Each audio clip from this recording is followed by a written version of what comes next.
All right, thank you. Thank you all for joining us today. My name is Kajsa Erickson. I look after the corporate relations for the Calgary Philharmonic Orchestra. We're glad to have you all here. I will briefly introduce our guests. If you want to elaborate on my introductions at any time, of course, feel free.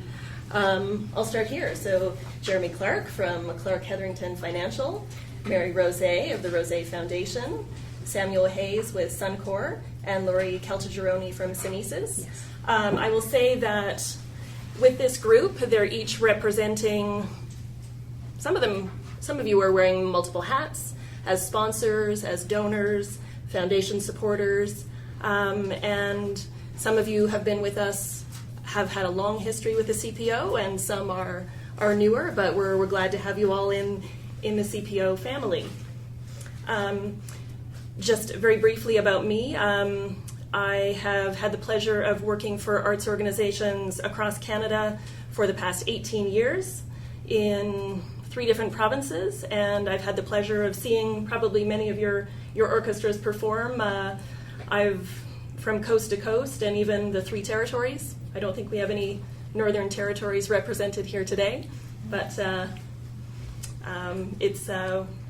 I love working in arts and culture, and I'm delighted to be with the CPO. So I'll start with asking the panelists some questions, and then I think as the panel alluded to, this is meant to be a candid conversation, and even though we all have professional associations, I do encourage you all to speak very openly and candidly, as family can. So I'll start with a question for Mary. Oh. that each of you can answer. Oldest goes first. And I'm asking you, Mary, just because you and your family have such a unique and storied history with the orchestra. I'd love to know more from you and then the others in terms of what motivated you, how you got started in your philanthropic giving pursuits, and notable influence along the way. Okay, about philanthropy, I guess I thought you might have asked how we first got involved with the CPO. But first, I actually do want to say welcome to all of you. And it can be that. And I'm not sure where you're all from, but I know some of you may not be from Calgary. So thank you very much for coming and being part of what I hope will be a conversation. So just briefly, because we are in an orchestra conference. I think I probably started attending concerts when I was between 2 and 3 years old. My parents were amongst those who actually helped start the Calgary Philharmonic before it was called that. And so that is what we did in our household. We went to concerts. But what we really did that was much more fun is we just got to know all the musicians. And, mother called them her kids, and I guess I felt like we all sort of grew up together. My mother had a beautiful singing voice.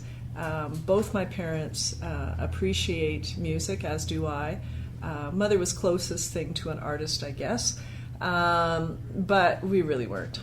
We were what all artists need, and that is audience, and then beyond that, supporters. So I guess there was, in our household, I would be the one you want, right? We've got to get the kids early education in the arts, and then you got them hooked forever. So, and I think there's a great deal of truth to that. My parents always believed in a well-rounded community as well as well-rounded individuals. So although my father was a geophysicist, he was very pleased to support both the Philharmonic and other arts organizations. So being involved in the community as a very active volunteer, that's where my parents started, giving of time and talent long before they had treasure. That becomes part of your makeup and what you do. And I think that's always been our family philosophy. strong relationships and community engagement. Thank you. And Jeremy, for you, you have a young family that you're also bringing to the orchestra and including them. True. And actually, my wife just snuck into the room. They can come whenever she wants to any event. We have 2 daughters who are 7 and 3 years old. And unlike Mary, I did not grow up with an orchestra. I grew up in the fine city of Sarnia, Ontario. For those that know, right on the border of Michigan, northern Detroit, you could say. And I think there was maybe there's orchestra in Detroit, obviously, but Sarnia, Port Huron, probably not. So when I moved out here at the age of 25, let's say, my fiance at the time, so not Elaine, somebody prior to her, she was a musician and she had seasons tickets to something called the Philharmonic, and I have no clue what that was. So we split up. I kept the tickets and she left town. I started attending concerts. I can remember when I used to pay $10 and you can go to the Saturday rehearsal, and I got to know almost every seat in the hall. Like I would sit there, and now when we're entertaining corporate guests, I actually know every seat in the concert hall. So if it's a group of 10, we can sit here, and if it's 2, we'll sit over here. So the evolution has really been in the past 15 years for me, starting in my 20s up until now. And it's really interesting how you get very involved quickly. And I think probably like you, Mary and Sam, I know this is the case for you. It's just coming to events and then saying yes to enough different opportunities, and you really become passionate about the organization, and you really want it to thrive. So even today, in my normal business life, which is in the financial industry, I probably spent a third of the day, even on a couple of emails. We're trying to secure funding for a really large initiative that we're working on, and that's pretty much part of every one of my days. There's something to do with the Philharmonic, and almost every day. And going to concerts is still fun and enjoyable, but for all of us, key supporters, and Laura, you know this better than anybody, there's a lot of work that goes on, and we all love to do that. We're passionate about it, but it is very involved. And I've said to people oftentimes, giving of the money is the easy part. It's the time, the effort, the mental energy. That's really what this is all about. Thank you. Laurie? Well, I have a very similar experience to Mary in that I grew up in a home that valued the same concept around well-rounded individuals. So I grew up in a family with 3 girls, actually 4 girls. I have 3 sisters, and music was very important to our family. So with that, we all received piano lessons, were in band, and we regularly went to concerts in the Edmonton Symphony Orchestra. That's the community that I grew up in. So it was just a normal part of my experience with that. And my mother was also a very strong financial supporter of the Edmonton Symphony Orchestra. So it was a very natural, I didn't feel like there was any big decision that needed to be made when I started my own business. It was just an automatic, I would like to contribute back into the community, and what areas am I most passionate about. I really think it was fortunate in many ways that I did grow up in Edmonton, because it's a very culture-focused city, not to take away from Calgary in any way whatsoever, but with that, there were always music festivals of different sorts, a very strong artistic community, and I just loved that, in particular the summers. So it gave me such a deep grounding and a rich appreciation for the importance of arts to communities. And I just enjoyed not only the aesthetic and the participation component, but also believed that the arts were so instrumental, no pun intended, in building community. So when I started my business, and as it intended to, as it grew, I was looking for 2 components in terms of which type of an arts organization do I want to support and invest in. And the CPO here in the city was the first one, and I actually the board chair at the time, I reached out to him, and I really had no relationship at all previously with the Calgary Philharmonic Orchestra, and I said, look, I would be most interested to support. He said, I love these phone calls. They don't happen very often. And through that initial conversation that I had, his name was Terry Dalglish, with that initial conversation, he introduced me to Anne Louis Lupino, who at that time was the CEO, and she presented a number of opportunities. The opportunity she presented to me was to be the supporter of the music director. And, you know, I have to tell you, community is so important in terms of supporting an organization. And like Mary, you know, your family was really demonstrative of that fact, that this is a way of bringing community and engaging in community. And I found that the relationship that I had with the CPO, what really strengthened that was the relationship that I developed with the music director. And it is the truth. You get to know the musicians, and it's that deep bond and connection that maintains the commitment to the organization. So that then translated not only into the financial support, the community engagement with, if you view the orchestra as a community, but also an opportunity was opened up to serve on their board, and I served on their board for about 7 years. And that's another way, and speaking so much to Jeremy's comment about that's where the real work and the commitment shows up, is working through the different challenges that every not-for-profit faces, and so that was a very rich and wonderful experience. So that's a bit of my journey. Thank you, Laurie. Yes. And Sam, your comments as both a board member and a donor. Sure, I'll maybe try. There's some very common themes for me in the answer so far, so maybe I'll try and do a slightly different perspective. So I actually don't come from a family that has really appreciated music very much growing up, and part of that is actually my attraction to the arts, which is legacies have to start somewhere, and I'm very passionate about knowing that I have the opportunity to start that for my family. So what we sponsor and how we give, both as an individual and how I encourage people inside of my sphere of influence to give, is very much related to that, which is how do you make it something that is about family and about building something that is bigger than yourself and that will hopefully outlast you for maybe several generations. So that's my perspective coming in. What I can also say is I really only got into music during my university years when I was in the UK. And then I moved to London, UK, London. And moving to Calgary, I think one of the great strengths of arts in Canada is the intimacy and the accessibility versus what I've seen in larger cities in Europe. And I think in terms of how you engage with your donors and sponsors, being able to offer that level of intimacy and involvement and access and a feeling of community is something that certainly as a philanthropist at the start of my journey was a real attraction to how the arts are certainly consumed here in Calgary. So maybe that's a slightly different... No, that's perfect. And I also wanted to ask, too, in terms of, so we're all orchestras and symphonies here at the table, and we all have different ways of stewarding our donors at all different levels, and I'd love to know more about what... whether we offer you the opportunity to do pre-concert chats or speak from the stage, or sponsoring a music director, or having access to the musicians.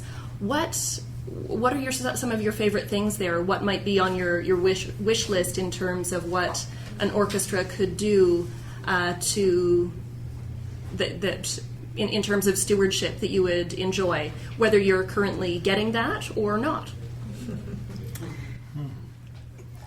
I think like car detailing and stuff like that. Valet parking. The parking. Valet parking. Mary will have valet parking.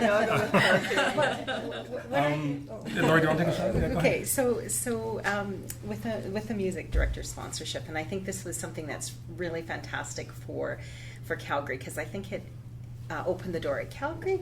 Again, it's arts community is starting to blossom quite lovely in many ways. When I first got involved in supporting and serving as a sponsor, that would have been in 2008. So that was 10 years ago. And what was offered to me wasn't, so when you see the music director sponsorship, what does that include? Well, it included and opened the door to have dinners with Roberto Minchuk, the musicians, the guest artists that would be featured in that evening, and then I could bring my clients. And I gave a very distinctive experience to so many individuals that are in the energy industry, because that is the industry that I work in, where their typical form of entertainment would be maybe the hockey tickets, right? Or football tickets or some sort of thing like this, right? They would have a great experience. And so actually what I was able to offer with that, and what I really loved, and I think it was an important synergy for my business, was to offer a magical experience. And that's something you don't get everywhere, you know, because first of all, you have a fabulous experience in the concert hall. For some of the guests, they would like to come a little bit earlier, and you get to launch that off with for those that may not feel as comfortable with coming into concert hall. A lot of times that would be their first. The first time that they even darkened the doors of the Jack Singer Concert Hall in many cases. And so it allowed them to get a little bit comfortable and then move in and have this wonderful concert experience. And then, that's not all. You get to go to a beautiful restaurant. And there's 2 wonderful restaurants that I would toggle between, and then you're up close and personal, and it was almost like I can touch the music. He was just on stage. This is amazing. So it was really quite a magical experience that I can't say that is that you can't compete with in any other realm. Orchestras have that opportunity to give something quite magical. And we love hearing that, and we love helping facilitate those magical experiences. Actually, and I have to give one story about Lori. Remember we had dinner at one of these restaurants she's talking about. This is how good of a customer she is. Oh. We had a decanter of wine, a really nice swan-shaped decanter. Yes. Actually, we were with Terry that night, Terry Dalglish. Oh, okay. And we left the wine on the table because we were in a rush to go to the concert. We came back, and the table was just all set like we had left it, with the wine still on the table. And we just continued along. It was just a pause. As long as you're with Lori, everything will be fine. Yeah. Oh, very kind. But yes. Jeremy. Yeah. Yeah, so I guess, I mean, there's certainly things that are attractive to me and to our foundation. And, I think there's as many stories as there are supporters. Yes. And I think there's lots of tension as well. Because as much as everybody appreciates the experience and the exchange and the relationship, that also is an investment of time, right? So time is the most precious thing. So when you give those experiences, it's absolutely wonderful. But, sometimes I wonder, are there any other models? Yeah. How many people can you have their name? Can you service? Can you take for dinner? How many hours can I spend on the board or sacrificing my business, et cetera, et cetera? So, and yet the fact is, as individuals, there are always things that are particularly special to us, or we feel like, oh, that's pretty nice, they spelled my name right today, I like that. That's for sure, yes. And I know, one thing that we started here, sort of coincidentally, and now I guess has become a bit of a program, are actually some legacy concerts. I sponsored one for my mother a long time ago because I thought it was really important to keep, as founders, to keep their name alive. I mean, I love it. I love to go up there and pretend I'm mother and, talk to them and tell them, oh, well, isn't it nice you brought your parents, and make sure that they buy tickets and, all that kind of thing. They can't say anything. What are you? You're on the stage. So, I really like that. But I think having now sort of had the opportunity to have decades with the CPO, maybe it makes a difference. Because our foundation is very involved in administrative capacity building, as well as advocacy with the government, I actually am really excited by nice black balance sheets. I love it. I love it when I see an effective marketing strategy, when there's an attempt to try, some really transformational kind of programming, when some of the staff actually have opportunity for professional development. All of that makes me very, very happy. So it's something about the health of this organization that I support. Yes. And I would say for me, the big thing is education. I alluded to the nice parties that we have, and nobody likes nice parties more than I do. But obviously, there's also a seriousness about this too, and a sustainability issue. So, just touching on two things. So, in terms of education, you mentioned, Kajsa, the pre-concert chat. So, one of the components of my donation is me as a non-musician gets to go up on stage 10 or 12 times a year and just do interviews with musicians, conductors, sponsors, patrons. I don't have a script. I don't have any notes. There's half an hour on a stage with an audience. And really the goal is to not only have fun, to learn something, but I'm trying to ask questions that people in the audience, they're thinking, but they're not going to ask them. Because if you have a musician interviewing another musician, you get kind of the same questions. But this is designed to be very much a musical novice, but an interested novice, asking questions of people that are very knowledgeable in the industry. The second component, and Sam's a great example of this, is creating donor programs that will teach people about philanthropy. So we have the Amadeus program, we have the Wolfgang program, which is for younger patrons, and there was a real gap in the middle, so we created Club Mozart, which is designed to really take people from the going to party stage to becoming a philanthropist stage without forcing them. And I'm very adamant about this. We can't just make this like every time someone sees Jeremy, he wants money. He just won't stop. So there has to be fun, there has to be education, and if somebody has financial capacity, I think we can turn them into a philanthropist. And it can be done in a very direct way, like Sam and I having lunch, and Sam saying, how much does it cost to sponsor a concert? And I say, 15 grand. He says, great. Most aren't that easy. But, it's all about, I think, this peer-to-peer interaction and bringing people along. And I had some great mentors, the late Dick and Joyce Matthews, John Garrow was a fantastic mentor, Jim Stanford, who's still with us. So I've had some great mentors, and I'm trying to distill that to the next generation. It's important. Yeah, I think I would just build on your comment, which is, as in terms of what are donors and sponsors looking for, insight to the plan and the strategy. I want to know that every dollar I give is meaningful towards some outcome that I both understand and believe in. That's extremely important to me. I like everything else that's been discussed as well in terms of either name recognition or nice dinners or whatever. But part of my wanting to be involved with the board was actually advice from Dr. Lacey, which is you can't just give your money, you have to give of yourself. Yeah. And I knew that volunteering with the board would help me gain the insight I was looking for into not only visibility of the strategy and plan, but help shape it, and then be able to judge where is my treasure. I like that. I'm going to steal that. Where can my treasure best be applied? And I think you don't have to sit on the board to want that. I think donors generally want to know where are you taking this organization, and how can I tell my story as being part of that. Thank you, Sam. Somewhat related. I have a question. Oh, yes. What we're debating with sometimes is sustainability and day-to-day operation use of your money. Mm-hmm. How attractive is it to you as a donor? What is more attractive to you as a donor? Is it to put the money away in an endowment fund and make it grow to allow sustainability for the organization, or is it for day-to-day operations and a specific activity? That's always the dilemma sometimes. Great question. Dealing with a donor, Right. find out what is. The answer is both. Yeah, the both. Well, that's right. Or the answer is leverage. Right? So if you can make a donation that either leverages government dollars or attracts somebody else to that program, then you like both. Personally, I love operations.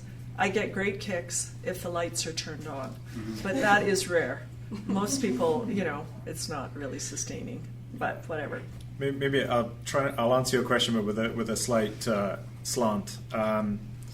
I think that it's actually on you as development professionals to be able to recognize who your sophisticated donors are, because not a lot of donors have the mental capacity to understand that the highest need areas are where their money should go.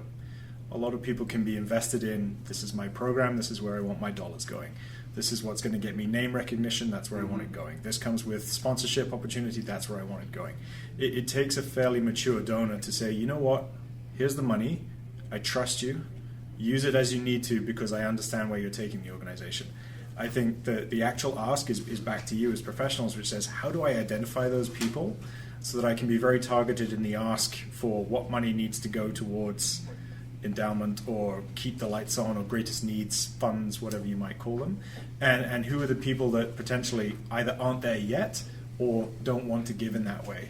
It's quite sophisticated customer segmentation, but my personal belief is there's a lot of value in being able to get better at pinpointing who those sophisticated donors are, is what I would call them. Does that help answer a little bit of your question? Absolutely, and I would agree. I would agree with that, and I wonder. I mean, as you alluded to, Sam, we have all of us as orchestras. We have people who love to support, maybe the commissioning of new works or youth initiatives. But how can we do a better job, in your view, to encourage more people to give those unrestricted gifts, the keeping the lights on gifts? How do we, in our messaging, do you have any suggestions how we can better convey the value of that? Again, I think it's a conversation, and I honestly think that it becomes, if there's someone that has an affinity to an organization, it always starts with relationship. In the absence of a relationship, whether it's a healthy organization or the sophistication, if there is no connection, there is no commitment. And so I think it's developing the relationship, and then it's engaging in conversation. Oftentimes, whether it's a sponsorship as a music director or whether the sponsorship is for new works, those donations are unrestricted. It's just what is that individual getting out of that way of giving money? Because, as much as we do want to be as idealistic as possible in terms of philanthropy, statistics and research studies would demonstrate that contribution in the arts industry, if you want to call it an industry, is not the only industry that suffers from declining donations, but we're seeing philanthropy, generally speaking, over time decline. So altruism, in terms of just believing that giving is a good thing to do, is resonating less and less with individuals over time. So you have to look at, and to the degree of sophistication, it might be very sophisticated or it might be very, mundane or obvious. It's about building that connection. And I have not seen, and I mean Paul or others may be able to speak to that, rare do we find extreme restrictions on the donations. Unless it's for something of a capital nature, Right. Purchasing a particular instrument if it's necessary, or whatever the case may be. But I think it becomes rather to maintain an ongoing relationship. What do they need out of that relationship, and support that, so that it's mutually supportive, right? And from the smallest detail as getting the name spelled correctly, you can't really check twice, because that's a little bit off-putting sometimes, because it's like, I'm so committed and I'm caring and I'm investing my time and treasure. Can you not show the same courtesy to me, right? To just making, if at the end of the day there's an aspect of the business component to say, look, I don't want to support a losing organization. Show me how you're, if this is not sustainable, I don't want to throw good money after bad. Though that might be an important value, it's really talking to the individual to get clarity over what matters and supporting that in that mutual relationship. And I think a big part of it is peer-to-peer as well. I was just going to say that. Peer-to-peer along with people in development is really essential, because to say, Lori, here's a list of 100 potential names that you may or may not know, start phoning or start emailing, probably limited chance of success. Right. But if there's this constant two-way intelligence going, where we're looking at, let's say, Club Wolfgang, 25 to 35-year-olds, getting started in their career, they're paying a really, really heavily subsidized membership fee to go to concerts and parties and things. We love having them there. That club has almost 100 members. I love seeing these people. You know, there's new ones all the time. And I'll always try to make an effort, number one, to make them feel included. I mean, they have to like the art or the craft first before they get involved. But then for those people that you think have some higher monetary potential, how do you bring those people along? And I think it's up to us as donors to help ferret that out and to work with development to make sure that we're really honing in on the people that we want key relationships with while not excluding everyone else. Right, that's exactly what I was going to say, is developing that cadre around you rather than you doing everything. So, and I just have to say this because every time I talk about fund development, I always say this. So, you know, when you're in fund development, I say essentially you're all beggars. We're beggars, members of the beg team. And what does it mean to be a member of the beg team? It's a believer encouraging generosity. And so that's what it is. Right. Isn't it? That Yeah. is wonderful. Because you And really that's care true. about the thing, right? You Yeah. can steal that one too. Yeah. That's right. You had your hand up. Yeah. I have a question. My name is Denise. I'm from the Orchestra Symphonique of Longueuil on the south shore of Montreal, Quebec. And very happy to hear you this afternoon. My question is, from what I hear from you, especially from Laurie and you as well, you were already involved at a very young age with the arts and music sectors. And so the personal relationship is very important. And you talk about peer-to-peer to influence, to eventually get other people involved in the music as a donator, a sponsor, or whatever. My question is, with the younger generations using social medias most of the time, how do we engage a relationship, a conversation, to bring them on board and, you know, give them the opportunity to know more, to discover the music and the orchestras in general? How do you have any ideas, experience to share? I was going to say. Yeah. Well, I think at the end of the day, everybody, this may sound overly blunt, but everyone wants to be part of a community, yes. But everyone wants a pecking order of some sort. And we see this with our younger donors too. Like if we said to Club Wolfgang, we're going to start listing everyone's donation and ranking them, people will start to give more. And I don't think we have to go that route necessarily.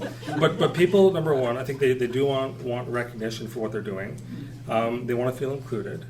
And I don't think, you know, despite social media and the ability to communicate virtually with anyone you want, people still like to physically see something. We can all listen to a million recordings of Beethoven's Ninth, but it's still nice to see it in the concert hall and hear it however many dozens of times we've heard it.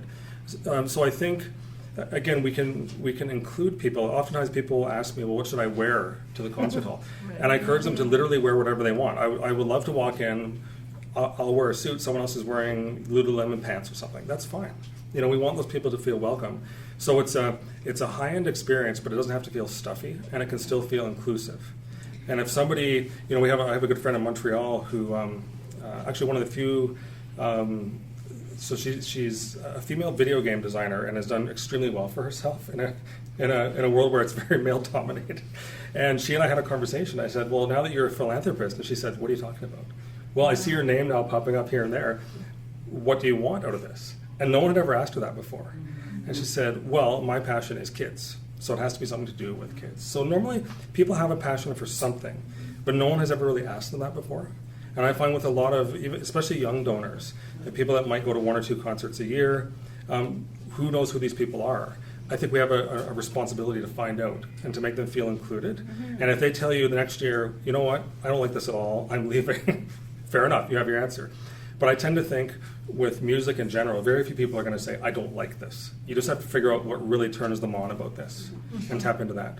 And an interesting thing too, like you're seeing a lot of shows on TVs around cooking and infusion and combining very different and interesting ingredients to make a particular outcome. And I think in the music industry or in the orchestra world, that kind of infusion needs to be explored, and I don't know that it is as fully explored as you have a grand opportunity before you. I know some orchestras will experiment with that, and I think to reach, because the taste is different, and there's a desire for the exotic, and that's something that can help attract. Yeah. Can you elaborate on that?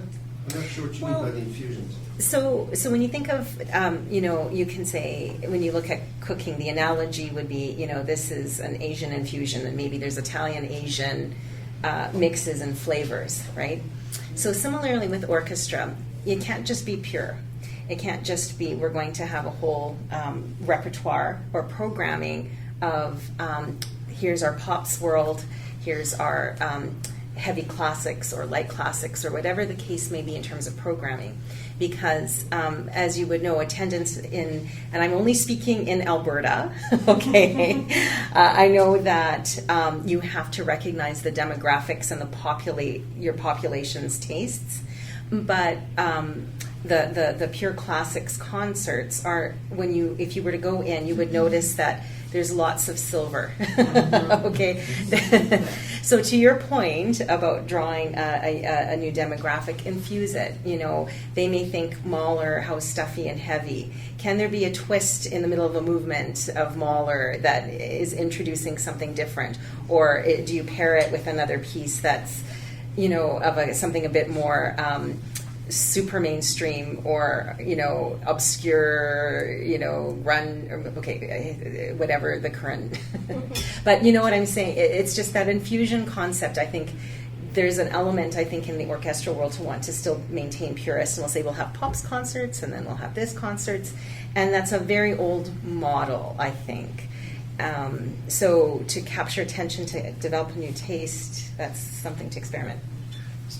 Maybe two things I'd like to comment on as well. One is, I think it becomes about the experience. I'm not a massive consumer of social media, but my interpretation of it is that it's not so much about sharing a common experience, so much as sharing an experience that I had that because of something I believe in that maybe you didn't. And it's not really bragging, but it's just, I want to share an experience I had that was important to me. The social media environment is very intimate. And people want to share experiences that are intimate to them. And I think if we can tap into providing concerts or experiences that allow people to share that way on social media, you get an uptick. The second thing I would say is, don't underestimate the creativity and potential of your young musicians. How do you tap into how they want to innovate? Because it's very likely going to be comparable to how the people on social media want to consume what they do. So if you don't have a program that taps into what young musicians think and how they want to innovate, I would suggest it's a very valuable untapped resource. Yeah, I think that's really very important. And then there's things, I know CPO is experimenting with live streaming, and then there is the literal, not only the fusion of the music and in the concert hall, but the integration of the musicians and the CPO in the community. Yes, I agree. Yeah. And then there's simple things like maybe the concert is later, or there's some kind of The party logistics, after, whereas the other people are like, man, can't we have it just right after work and go home go to bed? So there's a little bit of that, but integration, I think, makes a big difference. And sometimes if you're in the places wherever the millennials are, that's great. Millennials are a pretty big demographic, and they're not all the same.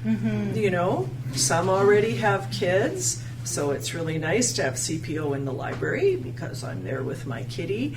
And then, there's just other, I think it's really important, and perhaps not just for the millennials, but to be seen as part of the community outside the hall.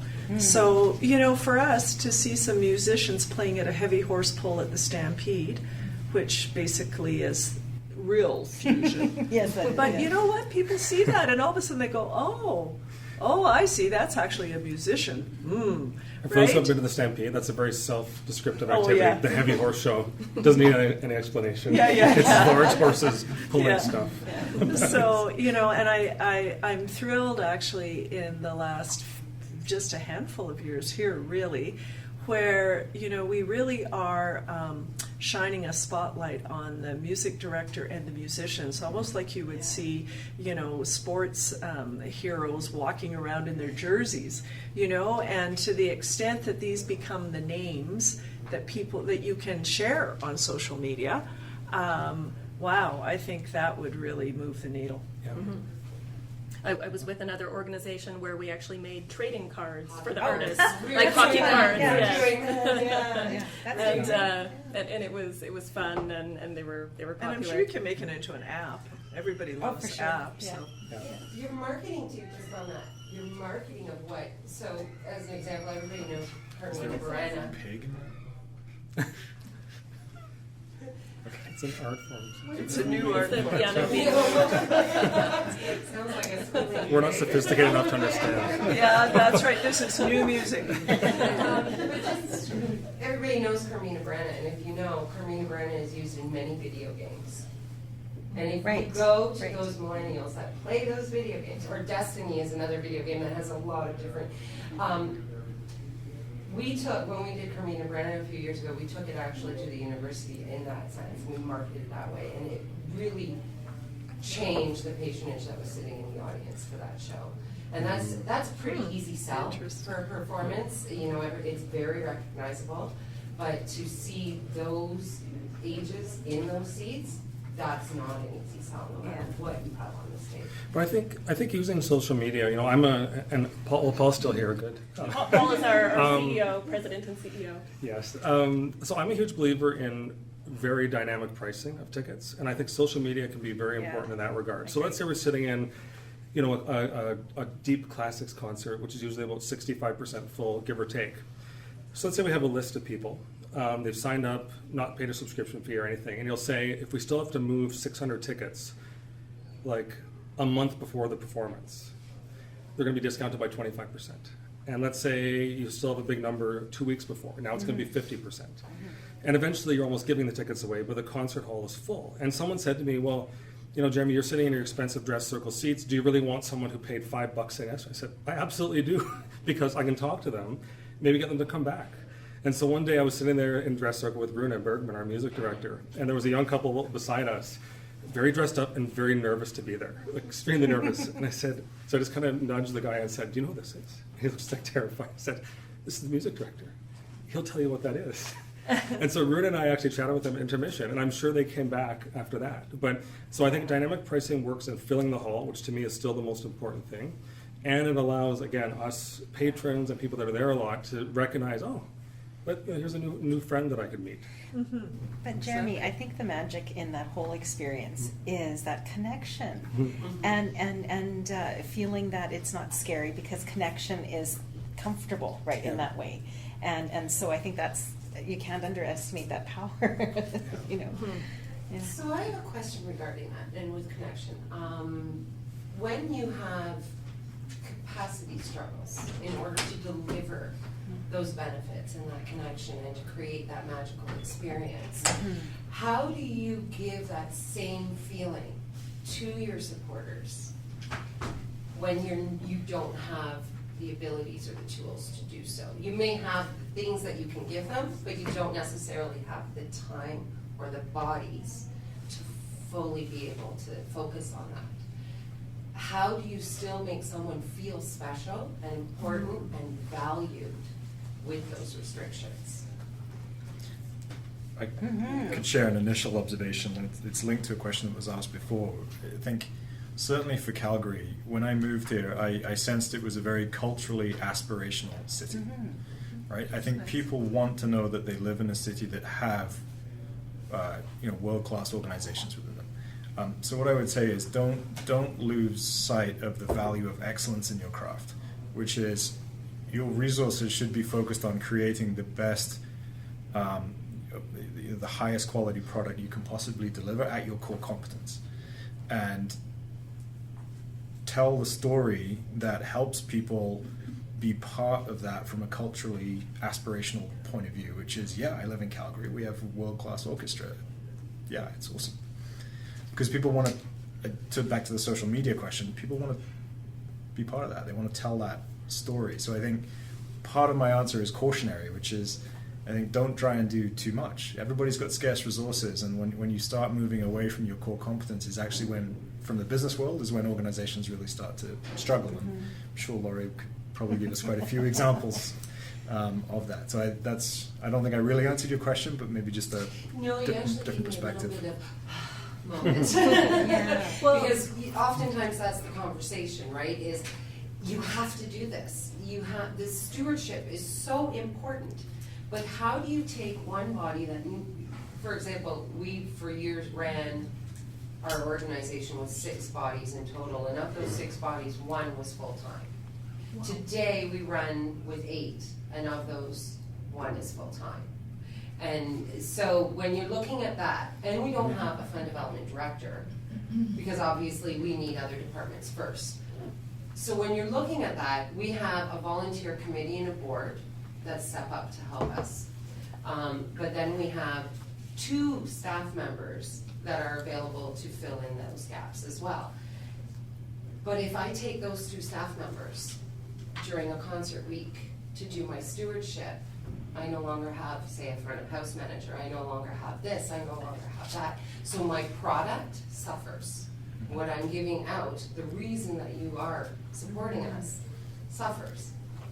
So how do I help my supporters understand those kinds of challenges and include them in them and make it clear that it's not for lack of want or appreciation, but just for lack of ability? I think you can group people Yeah. together. You know, Yeah, like exactly. let's say the number of lunches, dinners we've all had. If somebody said, okay, you 4 and 6 other people, come to a casual lunch somewhere, and then let's discuss these things. So I want you to feel appreciated, and we want to have a discussion and learn some things.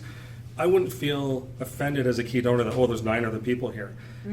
I think a lot of people try to do things very individual and very one-on-one, but I think a lot can be learned in a group as well.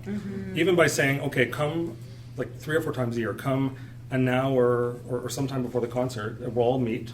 You know, we'll have a couple of drinks. It won't be too expensive, and you can have exactly that, like an intimate feeling atmosphere, without spending a lot of money and without having a huge amount of time So spent. it's more about the intimacy and delivering that understanding. Now, so one of my fears is though being very open in that conversation with your supporters. It can bite you, for lack of a better term, because then you are, as you guys had so beautifully touched on, bringing awareness to the strategy of the organization, the structure of the organization, and the shortcomings sometimes of the organization, which can scare certain people as well from continuing to support you. So I guess, how do you, there's so many things to overcome, and it's such a fine line to walk. And we've faced it just, you know, in a few situations recently where some major supporters for years and years and years have felt that they aren't appreciated anymore because of our struggles. And when you go and have that conversation with them, it makes it even worse, right? It's like, okay, so what are you facing really? What's really going on that you can't do this? So how do you balance Well, that? I mean, I think you have to, you know, you have to sort of get a sense of where people are coming from and what it is they need at that point in time. If they're the new and enthusiastic, then yeah, to have some kind of group thing, have one of your key supporters whom you know is a key supporter, with whom you have a good relationship. You have to deploy. This is what we said earlier. You can't do it all. Even if you had 30 staff, what you want to do is turn your volunteers into your key worker bees. And so, you know, you help them to say, okay, you're going to bring them all together before the concert or at your house, or I don't know, going and walking with your dog or whatever it is you're doing. That's great. Those are the ones who are in that space. If you have someone who's feeling like, you know, I helped build this organization, they never call me anymore, and I don't know what's going on, and, you know, I've given them so much money and whatever, they can't even make the thing work. I think we've heard that before. So, that's where you sit down and you have a conversation, and I think maybe you take like a musician with them and you say, let's talk about what you love about this. Why were you first here? Rekindle that passion and say, remember, this is what it's about. And yeah, we do have challenges. Everybody has challenges, and they change over time, and sometimes things are better and sometimes they're not. If you're talking with the business person, they're going to go, yeah, we get it completely. But everybody else also faces issues. But I think if you draw people back to why they first came, then you're back on healthy ground. That makes sense. Thank you. And you can always come back to that because the content is always there. There's great content all the time and great musicians. So, Thank you. We've touched on accessibility in terms of audience development and outreach into the community and things like that as ways of diversifying our audiences. But I think in terms of accessibility, I think it's also great to think about accessibility in terms of philanthropy. Because I've had people say, oh no, I can't be there's a barrier, a perceived barrier that they can't be a philanthropist if they can't name a building, if they can't give a 5-figure gift. And so I love that for it to be part of our inclusion strategy as well in terms of giving to an organization. And for example, a recent way that we tried to pilot that at the CPO was we did a mobile giving campaign, Text to Give. We tried that in February, and in 1 month we raised over $6,000 just from $10 donations. and it was matched. And it was matched, and we leveraged it in all kinds of ways, which was great. So I'm wondering your thoughts on other ways we can express to people, or we can share the idea that giving can also be accessible. Well, I think touching on that, Kajsa, the campaign you mentioned, so heartstrings is something that I'm passionate about. And again, on my theme of educating and encouraging. So this is about the 4th year we've done it. And so my wife and I decided to match donations by our younger donor cohort for February. And these are for free tickets to those that need them. And so the first year we did it, didn't go particularly well because I was talking in dollar increments that were too high. So I was told delicately to lower the ask for next year.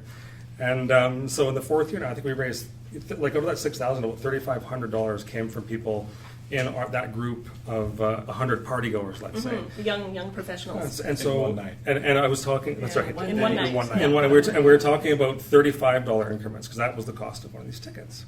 And so we started telling stories about here's some families this has helped, here's some community groups these tickets have gone to. So it's a real tangible story at a low price point. And then with the power of these leveraged donations where we're able to match them, and then through the Philharmonic Foundation, which I sit on the board of, that donation got matched by the federal government. So it was myself, one other donor, and then the federal government. So that $35 was quintupled as an actual donation. And so you look at the impact in terms of number of tickets, it's now into the thousands of tickets that we've given away. So you've taken somebody going from heavily subsidized parties to now adding on $35 to that. And I'm sure next year then that person might give 70. Like that's really the goal, is to bring that group along. And if some outlier pops out of that, like Lori, let's say, who says, hey, I'd like to sponsor the music director, we wouldn't say no to that. But trying to build that base and make people feel like they're appreciated at every one of those levels. At every level. The other interesting thing in terms of leveraging the social media or the app or at concert technology, oftentimes too, another way of engaging, and I don't know to what degree there are tools that are out there, it's maybe worthwhile exploration around that, and I think a lot of the apps could do that.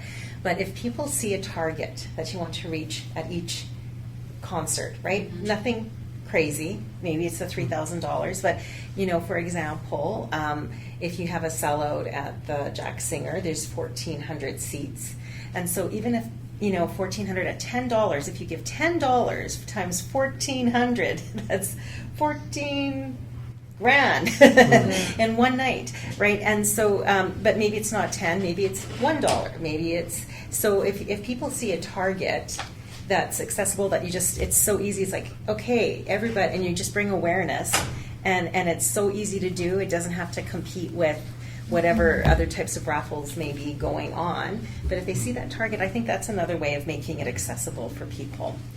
Yeah. And and I think also much lower on the scale, but I suppose if you're through Facebook tends to be groups, so and the women are the ones who buy the tickets. So I'm just thinking all these women's book club together, that's interesting. the book Yeah. club could throw in some money. And I also have to say, at the foundation, we have an experiment grant that's $5,000. This is a very small amount of money. But it's for an arts organization to try something new that they've been thinking about, musing about. It doesn't matter if it succeeds or fails. And the goal is really getting at fundamental change. And that's really what philanthropy is. Philanthropy is changing the system. So, even to be able to encourage people to get involved at that kind of level, that if you came together, we can have this experiment and see, how what else could we do with the millennials, or how could we try this, or how could we? Some people might find that that call to innovate quite attractive. I think perspective would be to don't underestimate the use of technology in this area. I would agree. So, just as a very recent example, in London, they are trialing tap to donate with buskers on the streets. So it's gone cashless, tap to donate, great for those incremental dollars, and then just imagine, to your social media question, that tap to donate immediately put a shout out on Twitter, on Facebook, saying, "Hey, Bob, thanks for your $10. That really meant a lot." No additional overhead, to your point, besides the initial investment, and it sounds like we have some very generous donors in the city that are willing to put $5,000 into those kinds of projects. But I think the use of technology to innovate, which is extremely important. We actually are, exactly. There's another arts organization in the city that is going to have a kiosk, because theirs is just come in the door, you don't buy a ticket. And it's exactly that, because the younger people don't carry cash. Exactly. And so they might be getting a few coins. This way they're going to get a lot more money. But it's an experiment. They're going to see. So and more broadly, just the application of technology. It's changing so fast that, how do you make donations accessible to more people? I'm sure there's a technology play there somewhere. I don't know what the answer is. Yeah, and I think you have to engage that at the concert and start. And that's where, if you have that challenge at the concert, or maybe then it can, be a bit more of a shout out for those that are there, so that you don't even have to be in the concert. The thing of it is, you want people that come and have an affinity already, that want to support, and have them to leverage their support.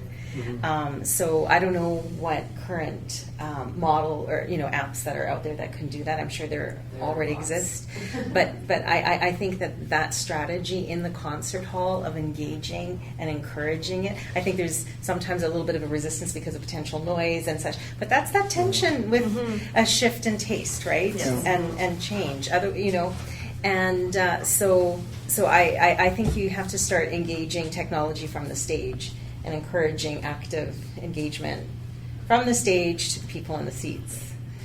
I think crowdsourcing campaigns are also something That's that exactly. have a long way to go. If you were to say, you see the success of GoFundMe and other startup type organizations. If you had we want to launch this kids program and it's 25,000, and just crowdsource it. Who are the 2,000 people that are going to make that happen? And then you get, to your question, the social media experience that says, this is what I was part of because I care about it, and I want to explain that to my network of people. I don't need them to be part of it. I just want to tell them about it. Yeah, it's so true. Yes. The crowdfunding, crowdsourcing, we have this conversation regularly around the table, and we're very divided as a team on it. And one of the comments that constantly comes up is that it's tacky based on the art form and what we're involved. So as supporters, as on the other side of that table, what is your opinion? Again, it's if you like would see that? the person with a $5 ticket sitting beside me. Do I care? No, I want them to be there. Exactly. I think all of us are pragmatic enough, and my wife has heard me say this before. Without some innovative ideas and without being tacky, we go back to the days of Beethoven, where you have 3 or 4 people that have their own private orchestra. Like, That's very true. you know, if you look at our donor base, and as great as they are, you know, everyone's getting older. We need to do a better job of reaching out to the next generation, and we can't have our own private orchestra. Like, if Sam and I have our own orchestra in 30 years, we would have failed completely. Be nice. So I don't think I mean, unless. And this is a town where you can do a lot of things that are tacky and still get away with it. But, but you know, unless you have something that just totally cheapened the art form so much that it wasn't the art form anymore, I just don't see how it's not tacky. It's you know, if any way somebody can donate or be engaged. Yeah, it's a way of communicating, and I think it's just recognizing that in Beethoven days they did not have microphones. You know, does that you make it a bit more awkward? Change it? You know, it's technological advancements. It also smelled a lot worse back in those days too. You know, to walk into the concert hall and say, "Wow, it's a nice, pleasant smell." People aren't fighting, and Maybe just tying. Sorry, I did see this question, but maybe just tying a couple of things together was back to the customer segmentation point. Actually, personally, no, I wouldn't support a crowdsourcing because it's not what speaks to me as a donor. I don't think it's a bad idea. I think there's lots of donors that may want to engage that way. Personally, I don't want to. And the theme is the use of technology is what will help you likely do a better job of customer segmentation, which can be a very effort-intensive exercise. So I think if you can tie those together, the ability to target people with what's important to them is a real driver as to how successful you can be with engaging the broadest audience and maximizing the revenue that audience is gonna give you. So I think try it, but yeah, don't assume it's for everybody because it's not going to be. Yeah. But Sam, would it offend you as a key? Like, let's say this campaign was launched. Yeah. You say you wouldn't participate in it. I get that, but would you be offended? Would you reduce your donation because of Not it? in the slightest. So, to me, it's a no-lose proposition. Yeah, but then you also look at how do people in millennial generation build community, right? I'm relational with person to person, face to face, but so many are not in that generation. So that's the platform from which they build community, and that's how you'll engage in community building and connection there. Very good. Yeah, I'm yeah. going to take Yeah. You guys want to come with me? Certainly. Yes, your question. Sheila Wisdom from Windsor, Ontario, just down the road from the other. That's right. It's the Bermuda Triangle: Windsor, Detroit, Sarnia. First of all, thank you very much. It's great to have the opportunity to hear things from a donor perspective, and so thank you very much for giving your time this afternoon. We've been told that it's children and poverty and those sorts of things are where people want to put their money. So in the face of those large social issues that are looming out there every day, you have made a conscious decision to invest in the CPO and in the arts in general. So I'm wondering what brought you to that decision? What's the impact for you? And when you're communicating that to your colleagues and making the argument to them, come and join me in this, what do you say to them? Well, here's an example actually just from earlier today. So one of the things that we're working on, I talked about this proposal, but it's a program called Meludia. I think they have a booth here. And so this is something that came to our attention about 1.5 years ago. And it's an online musical educational program. You know, it's very comprehensive but very accessible at the same time. So I'm trying to leverage a personal donation that I've made with one of the companies I'm associated with, and they're asking me that question. Why do I do this? Where are the tie-ins to other things I'm doing? Well, this program is absolutely fantastic. You can tie it into almost anything. So it's a musical education program that when you're rolling it out, it's geared towards hospitals, schools, prisons, palliative care units, and things like that. So you have the CPO's name on it, you have donors' names on it, and you're doing something good for society. And if you're rolling through Toronto, let's say, and somebody says, you know, my passion is child amputees, let's say, which is a real example. Well, let's do a combined event. This is the tie-ins are just fantastic, and you can say I can still go to the concert hall and have a very high-end experience if I want, but there's a broader impact in society.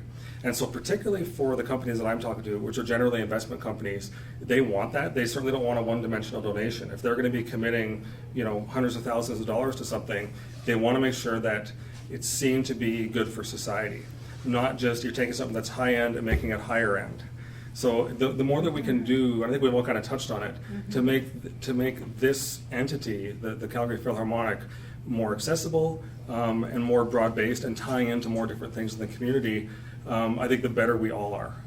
I think the other thing too, and it's along those lines, and I appreciate, you know, when you're really connected with one organization or you are working for that one organization, that's a pretty important organization in your life. But my premise always is, and I support a variety of arts, arts are part and parcel of every aspect of life. They are not only in the concert hall, so that is a starting place. They are not separate from good education or good mental health. And I think what's helpful is to think about, especially with music, it's so easy, but is the whole ecosystem of the arts. So you can say, well, I'm not really interested in the concert hall. But are you interested in musicians being able to go to old folks' homes and play? Do you want your kid to learn the piano? Because orchestras spawn many kind of musical interactions and possibilities in a community. While our goal may be to have them in the concert hall, musicians make a big difference. They're part of our universities. So I think that's where you can really broaden your conversation and say, you know, and I do this all the time, say, really, if you don't have this orchestra, do you really think you're going to have all these other things in the community? No, you are not. They are an anchor point and a catalyst. And that's what you find with most of your large arts organizations that trickle down, and they create the smaller ones, which I consider to be the R&D of the sector, who are trying new things, and some fail and some grow. And I think that's the way we need to talk about arts. They are not another category on the list of giving. They are part of a healthy community. Actually, and I love that point, and I want to build on that because I found, way back in the day when I was in elementary school, the education program, we had a choir, we had literal art classes from grade 1 to grade 7, in a sense. Like, that was just part of the curriculum. It was not optional. Like, just as you had to go to phys ed, you had to go to there was an art class. So I think to build on that demonstrated the holistic nature of art in every part. It was embedded in the education system, and it built that appreciation and recognition of the importance of it in everyday life. I don't believe art is mandatory in curriculum across Canada, and I think that's something that has to be lobbied again to have art back on the table, because I think our culture and our Canadian society has to start appreciating that reality. We've devalued it, and we're reaping the consequences of that devaluation. I was a recipient and beneficiary of the education system, which appreciated art and built that within my experience. So, for Orchestra Canada, that would be my challenge. That's an important, across Canada, the education, the K-12, how do we encourage that as a regular part of the curriculum? Well, as Kevin Kleinman of Melodia said once at a press conference, and everyone was kind of stunned, they thought about it, and then they realized it's true, but music is a basic human right. Oh, and if you could present it that way, you could almost take any donor or somebody interested, and you kind of box them in to say you can't get out of that one because this is a basic human right, and without effort, it is being chipped away at in society, I think. Mm-hmm. For me, there's actually a fundamental principle at the root of your question as well, which is treat donors with respect. You're asking for our time, our expertise, our money. Show us that you respect that those are three extremely important things to us. And when we talk about impact, don't let someone else define for us what's important. Ask us. Don't let someone define for you in your organization what's important. No, this is who I am, this is what I'm about, and this is the case I present to you for your consideration. That shows us as donors that you respect yourselves in terms of your mission, and when I talk about clarity to the strategy and the plan, and it shows us that you care about, you recognize that what we give is very dear to us, and let those two things meet. So I think my caution to you is when people are telling you what's impactful and telling you what donors care about, respectfully challenge it and figure out what your donors actually want. Thank you. A question perhaps related in that most of us on this side of the table with our orchestras, we do some sort of major gala fundraising event. We all have, say one big thing a year. And I would love to know from this side of the table, as very experienced gala goers, dinner eaters, your thoughts on this, because as we know, it's incredibly resource intensive to have these events. And I mean, even for us at the CPO, we had one of our most successful gala events recently, but still there's a high cost, as you on the board know as well. Would love to hear your feedback. So I think we all go to a lot of dinners and yes, things. I know. Or I mean, some donors might say, look, I just gave you X amount at this fundraising gala, but you're not going to get to keep all of it because you have to pay for the dinners. And would you rather me just write a check? Well, and that's so interesting because that one in particular, this is a good example. So we were supposed to be at that, and then looked at my schedule. So basically, and my wife has said this very tactfully, but you get this many nights a year to do this stuff. Yeah. So I'm looking, because there's other things we're involved in as well. And so I looked at the calendar and I saw that the next 2 nights after this, so it's Thursday, Friday, Saturday, we were entertaining people and trying to get money for this program that we're talking about. So we're increasing our own donation, and we're trying to get some other money in. And so I think I said to Paul, well, this will be great because you don't have to pay for us, but I'll be raising money for you the next night. Yeah. So that was an example where I thought the best use of my time is not to go to this. I need to spend some time with my kids. So I'm not going to go to that, but the next 2 nights we're doing something that doesn't cost the CPO anything. But to me, there's always that trade-off between, like, if I feel like I can't go and say, bring a guest and really inspire them, I probably shouldn't be there. Like, if I'm thinking about the next 2 nights going, okay, this is 3 nights in a row, I'm not going to be a good advocate that night for the CPO. And I think, again, looking at what does the donor want, that was the night I just kind of backed out, not at the last minute, but I said, I can't make it that night. I would say there's a couple of things. So oftentimes galas happen in clusters around the same time, and so in the spring or whatever the case may be, I think you have to balance that and take a look at that, because it can be very frustrating within the community overall, because oftentimes within arts organizations in a community you have the same consistent patrons. So that's something just to consider. Timing is everything. The other piece is it an iconic event? So sometimes some galas are just, the community loves to hear about it, right? Because it's part of the psyche of the community or is it to unique? Have this. Is it unique? Yeah. So some things may have that longer term legacy and be expected, and is it one of those, or what is distinctive? But I think it goes back to the other part of it is, over time, proof is in the pudding. And so this is going back. I'm a chartered accountant by trade. Keeping good keep good records on this. And this was always sort of a challenge from the financial perspective. Proof is in the pudding. Are these galas worth the effort? Yeah. So what are all of the costs involved, and how much did we raise? And you need to trend that. Is it going up? Is it staying flat? Is it going down? And then you can make some good decisions around that, right? And sometimes the way that they're run, record keeping to attach cost relative to the fundraising, or even being clear are they giving this for this gala, or would they have given this anyway? Like, be honest about it. Because knowing how much effort goes in, if it is a really solid moneymaker that's consistent and going up, there's your answer. If it's not so much, there's your answer. And maybe you do it every 2 or 3 years then. Yeah, Even that's a boost the good frequency point. a little bit. That's a So really it good becomes something to point. look forward to. Yeah. Right. But just responding to, you said if I don't have someone to bring with me, then maybe I would give it a pass.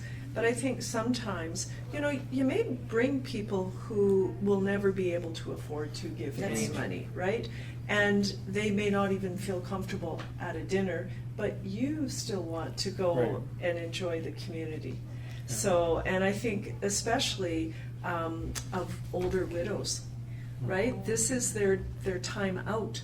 Like they're not in the corporate world where you're out every night at something else. Yeah, that's and so, true. Is there something that is equally as sort of fun and special for them in particular? So again, I think it's looking at who your people are, because they're going to come for different reasons, and they can take advantage of the evening for different reasons. Bring Very somebody true. new, or just say, "Oh, isn't this great?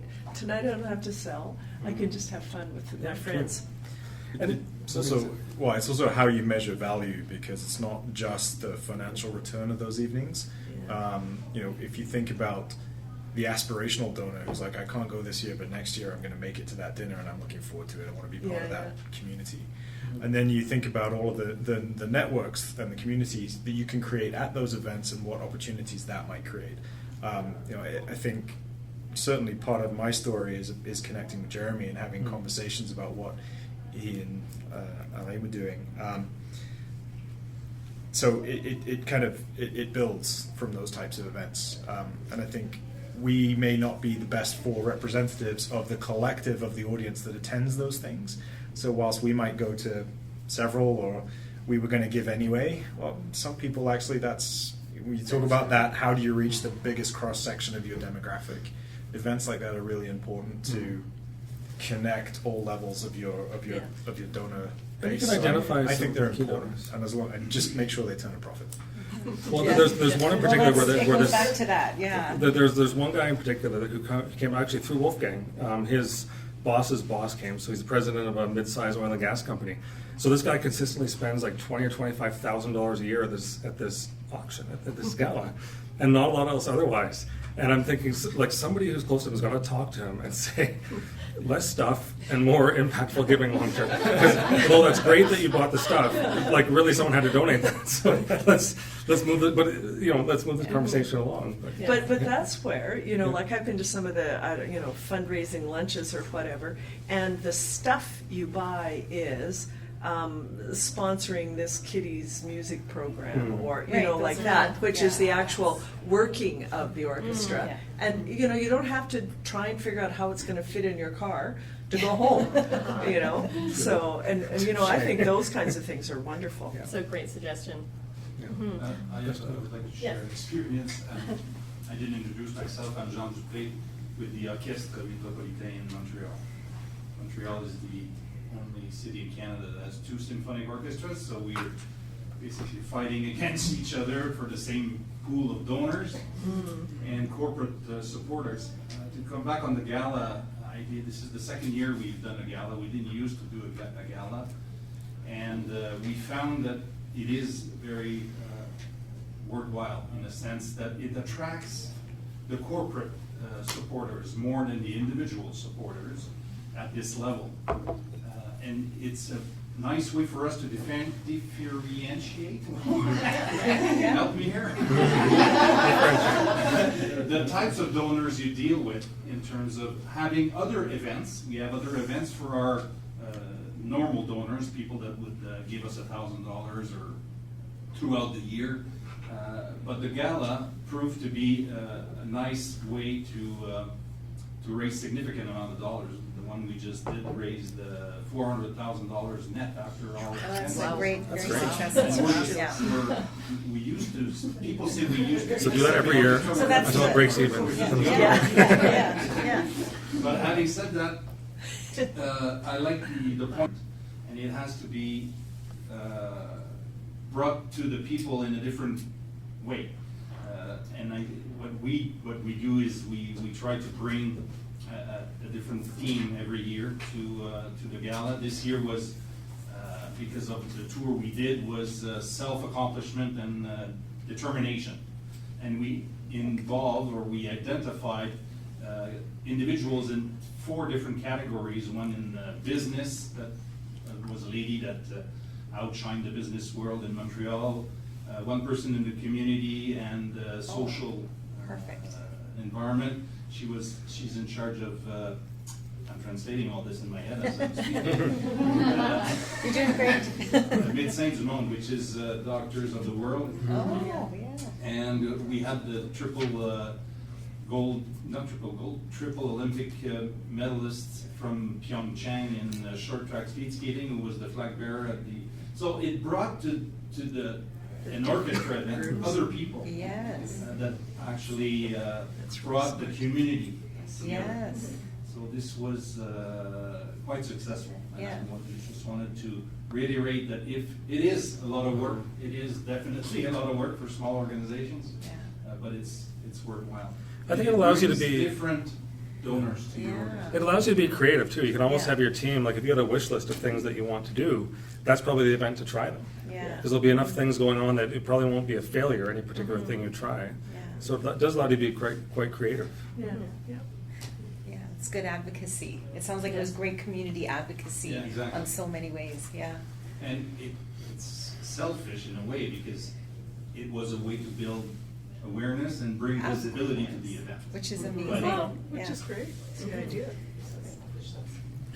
Wise. It's very wise. No, it's symbiotic selfishness. In a positive sense. No, yeah. I'll ask one last question, and then we'll see if either of you have any questions, lingering questions for each other or from our guests here. So I would love to know if you have any examples of a really amazing way that an organization, CPO or otherwise, thanked you or recognized you or made you feel valued. I'll take a stab at this one, then everyone else can refine it because they'll be a little bit rough. But for me, if I'm totally honest, when I started going to concerts, it was only 15 or 16 years ago, there was a little checkbox on one of the online ticket things that said, would you like to donate like $25 or something? In addition to, I thought, first I was very offended, like I'm already buying a ticket, how could you ask me for money too? And so I checked that box, and somebody would phone me about a week later and say, who are you, and why did you do this kind of thing? I can honestly say in my career, my other big organization I'm involved with is McGill University, where I went to school, so I'm there quite a bit, do almost as much with McGill as I do with the CPO. And I have to be honest to say that before I could really donate large amounts of money, I was treated with a lot of respect and given a lot of interesting opportunities, like going to a dinner with Laurie, or having a backstage tour, or meeting a musician. And I think most of us business people, you kind of know there's sort of a pecking order of things. And I really felt like, I guess the word would be level jumping. Like before I really had a seat at the table, somebody was at least respecting that I was there. And in small ways and sometimes in larger ways, but it was just that somebody was reaching out, not just I was some anonymous person sitting in the crowd. And for me, it really made me think, well, now I have a responsibility then. So it really is that like a two-way street. That it was the respect came, I think, probably before I earned it, and then I tried to earn that over the years. Yeah. Oh, That's great. really interesting. Like a sponsorship, Yeah, really. exactly. Like sponsoring someone up the ladder. Yeah. So Yeah. that's interesting.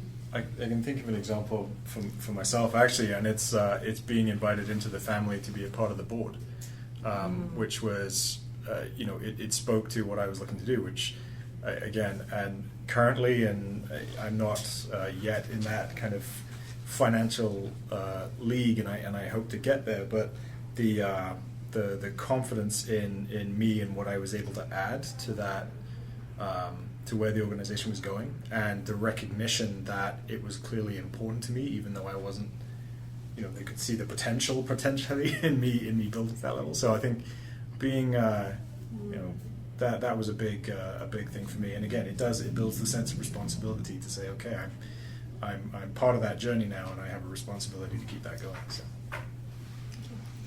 Do you? I'm still thinking. I would say, again, it just goes back to that relationship and connection. And it was, I think, what I would view an extraordinary relationship that I was able to develop with the music director. And I felt that type of an appreciation connection in that relationship. I think part of that too, Lori, and for those of you who know Anne Lewis Lupino, I think she was she and Paul are very different people, but both of them are great CEOs. I think where she really was good with you was to identify, hey, this person has a lot of potential. And Anne was a master fundraiser, because you take somebody essentially who phones you off the street, effectively, and you work them into one of the largest sponsorships the orchestra has. I think as well, maybe Sam, this is one of your points, if we can do a peer-to-peer analysis and we're always sharing our intelligence, sometimes I think we might go in and ask at a too low of a price. I was in a meeting once with a development company here, and the ask was supposed to be for $10,000. I was with one of your predecessors. Right.